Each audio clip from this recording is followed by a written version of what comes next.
dzulo ndimanena kuti achinyamata akudandaula akufuna kutola nkhawa zawo wa IPM. Anthu amene akuyang'anira achinyamata aliphera background ambiri atira chiyembekezo and they want to talk with IPM. Ndiye pasapezeke chiphazi ngati muchamunachitira 2014. Komanso musamunamize president kuti anthu akusangalala. Ambiri ndokhumudwa. Evison Matafale anayimba kale mtendere sisima.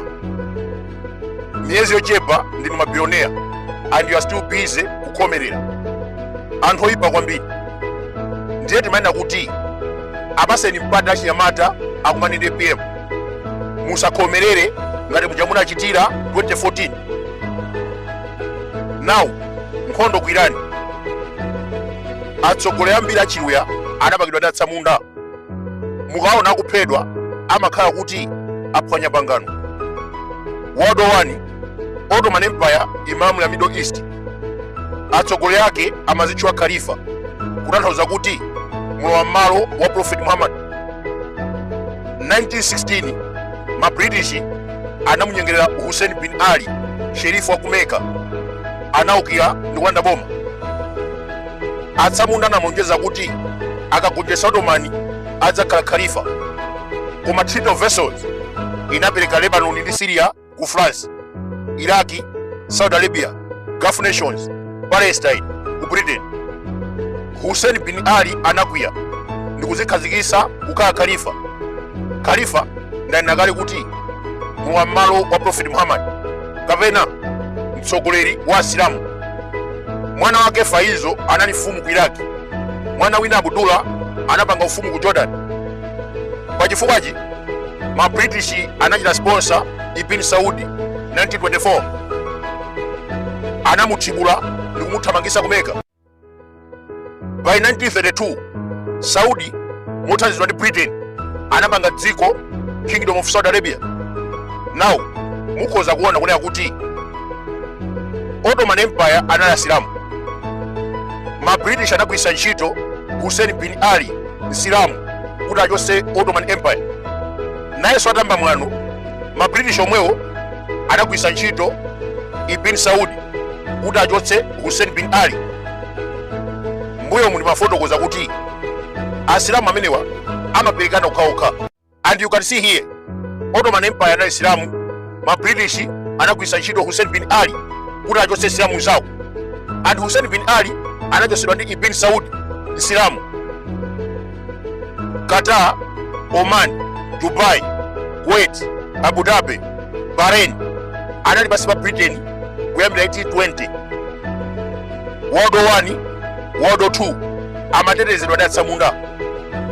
For 226 years amamvera ma British. Ndiye wina akufuna asinthe lero ndi kumamvera Iran.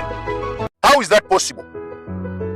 Dziwani kuti ngakhala Ayatollah asanakhale supreme leader amasungidwa ku France. Ndi amene anamuthandiza kuti alande boma lachifumu. Munthu ameneyu amabisa ku Paris and zinali zosavuta kuti NATO imusowetse. Wakhala kulimbana ndi mfumu ya ku Iran wonena kuti utsogoleri wa kubanja. Kodi zimene zamayankhulira kuti that was 1978 amayankhulira ku Paris mdziko la France. Lero mwana wa Khamenei amusankha supreme leader. Sizikusiyana ndi ufumu wa kubanja umene amalimbana nawo 1979. Ine kuti ndizikamba za mbuyo pamene ife tupita chitsogolo tikusiyeni ino Times ndi Bakili TV muzikamba za mbuyo. Koma ifeyo zikumabwera fa Malawi akumamvera Bakili TV. There is a story inachitika pa 30 September 1938. Czechoslovakia inali pa ubale ndi Britain. Adolf Hitler amafuna kulanda Sudetenland. That was part of Czechoslovakia. Koma ndokhala kumeneko amayankhula Germany. Hitler amafuna derali koma Czech Republic imakana. Osakhalisa Britain azawa Czechoslovakia anazemba ndi kusaina policy of appeasement ndi Adolf Hitler. Anapereka Sudetenland mwachinsinsi ku Germany. Tiyelekeze Malawi imalimbirana nyanja ndi Tanzania. just from nowhere Britain azembe ndikuka sign agreement ndi Tanzania. Ife tikuzindikira kuti nyanja ijatengera. How can you feel? Tafera kaye Nyamata. Ndendi kudziwa kuti akamanena bodza lawo ona bakunkuyu ndikuthokozeni. Ine sinimafuna kumuyankha Wabakili TV. Now, posachita bomba. Vila timu ya Putin ndi Donald Trump anakumana pankhani ya Ukraine. Sonkhano umene udatha America inamuza Zelensky upereke Donbas region ndi Crimea kwa Putin. Chifukwa anthu akumeneko amayankhula Chirasha.